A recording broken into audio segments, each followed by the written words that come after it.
Today, we will be learning about the I24 High Performance Leak Test Instrument. The purpose of the I24 tester on tube assemblies is to prevent shipment of defective products. The tester indicates whether there are leaks in the tube by asserting a certain tolerance depending on the type of product being tested. If the test result is within the tolerance, the part is good and contains no leaks. If the results are not within the limits, then the product is bad and will have to be removed from the production line, retested, reworked, or scrapped. First, we will be breaking down the parts of the I24 tester. First, we have the power switch. This switch turns the unit on or off. The display screen shows the type of part being tested and indicates what step the test is on. When testing, the display screen will indicate the current pressure and a target pressure. On top, you see we are testing a medium-sized part at 95 psi. However, the current pressure 91.6 psi is below the target pressure of 95. In order to increase this, we must turn the pressure control valve on the bottom of the I24. To increase the pressure, tighten the valve by turning the knob clockwise. To decrease the pressure, loosen the valve by turning the knob counterclockwise. Next to the pressure control valve, you'll see the connection for plugging the tester, which is done when performing the weekly self-test, or connecting it to a testing hose to be used on a unit. Here you see the control panel for the I24. Use the hold button to pause the tester in order to set the required pressure. Use the change part button when choosing which type of test is required for the unit you are testing. The self-test button is for performing the weekly self-test. Use the auto calibrate button anytime you are doing a new unit, beginning a new run, or continuing work the next morning. Use the monitor button to return the display to the original testing screen. And here are the start and stop buttons for beginning and canceling the test. This is the gas shutoff valve on the back side of the tester. The gas is off when the valve is perpendicular to the gas line, and you can see there is no pressure on the gauge. Red dot mainly uses nitrogen, a harmless gas which makes up nearly 80% of Earth's atmosphere, as the primary test gas for all tube assemblies. Turn the gas on by turning the valve parallel with the gas line. You'll know the valve is open when you see the pressure raise on the gauge. Verify the pressure is 100 to 110 psi. Now we will go over how to operate and test with the I24 tester. Start by turning the gas on using the valve on the back of the tester. Verify the pressure is 100 to 110 psi. If the pressure is not within range and you are using a gas tank to test, then close the gas valve and disconnect the tank from the tester. Replace the tank with a full one.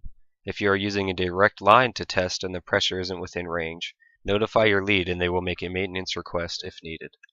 Next, make sure the I24 is properly plugged into a power outlet. Using the power switch, turn the I24 tester on and wait for the machine to ready itself. Now we are going to be performing the weekly self-test.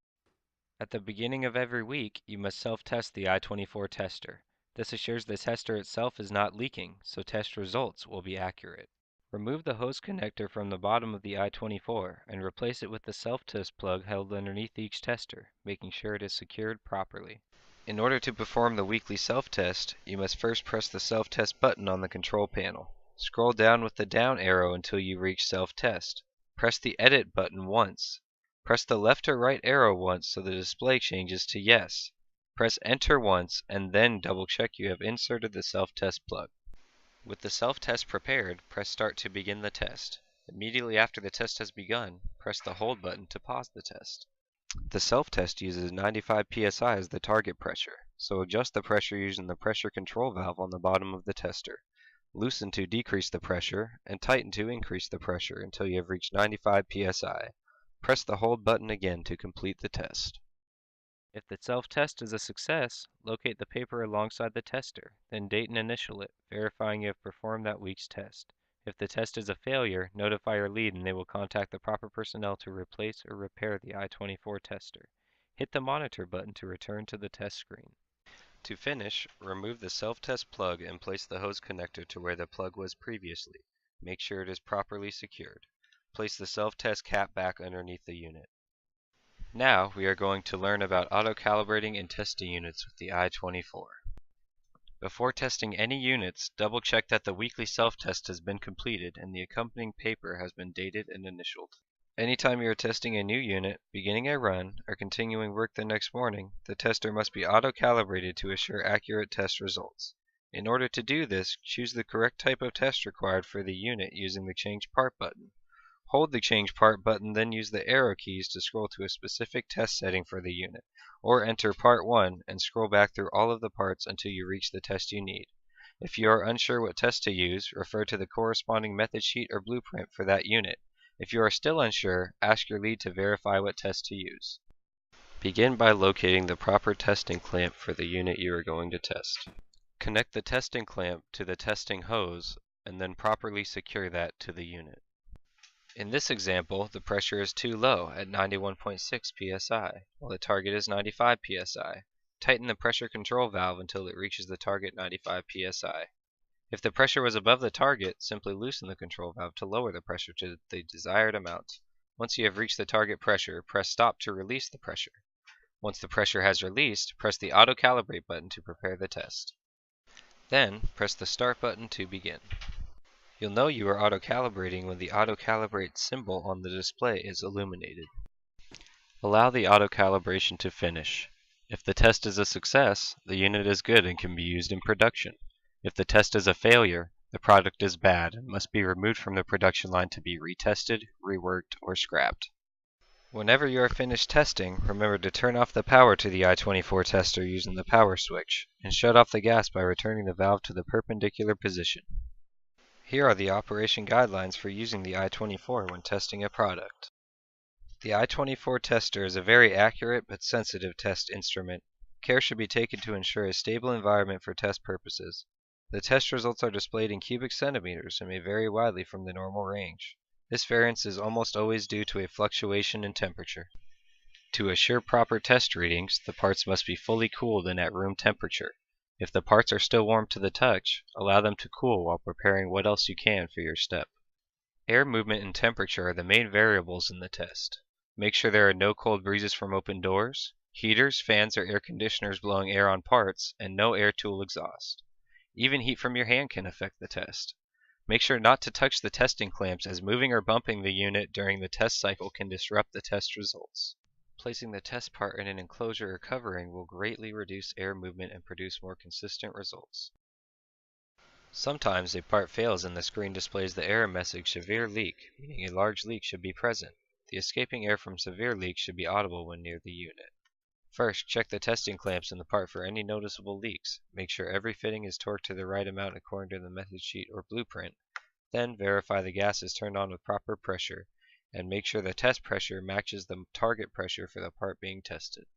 If this does not fix the issue, attempt to find the leak in the core. Then call your lead so they can take the core with the correct routing slip back to the core area to be fixed. When a unit is failing consistently with a large positive test result, verify the correct program is being used for the given part and the current pressure matches the target pressure. Check all test clamps and fittings for leaks, making sure all torques are correct per the method sheet and or blueprint. If all of this is correct and the parts are completely cooled, yet you still have a leak, then run the auto calibrate with a known good part and retest. If this does not fix the issue, attempt to find the leak in the core. Then call your lead so they can take the core with the correct routing slip back to the core area to be fixed. When a unit is failing consistently with a large negative test result, this means the part is likely heating up during the test. Isolate the part from any external heat sources and retest. If the part fails again, run the auto calibrate with a known good part and retest. If this does not fix the issue, attempt to find the leak in the core. Then call your lead so they can take the core with the correct routing slip back to the core area to be fixed. Now that we know everything needed to operate the I24, let's go back over some important points to remember when using the tester. Follow your operation guidelines and make sure the parts are at room temperature and the environment is stable with little to no air movement around the unit. When troubleshooting a product, first verify the test program you are using is correct for that type of unit. Make sure the current pressure matches the target pressure, then check the test clamps and torque fittings before removing the unit from the line to check any cores for leaks. The weekly self-test must be done on Monday of every week or the test results may be inaccurate. Double check the paper has been signed and dated before testing. The I24 must be auto-calibrated whenever testing a new unit, at the beginning of a new run, or when continuing work in the morning. Unless otherwise noted on the method sheet or blueprint, Red Dot tests all of its heating cores at 50 psi.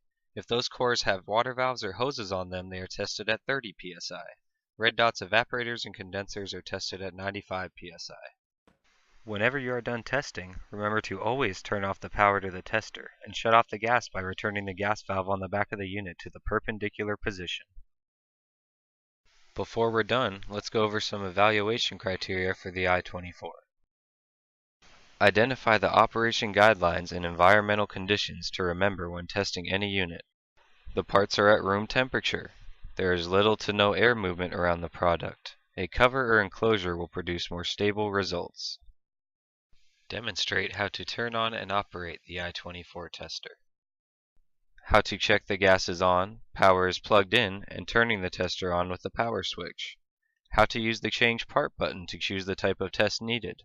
How to perform the weekly self-test and auto-calibration. Know what to do when troubleshooting a severe leak, large positive and large negative test results.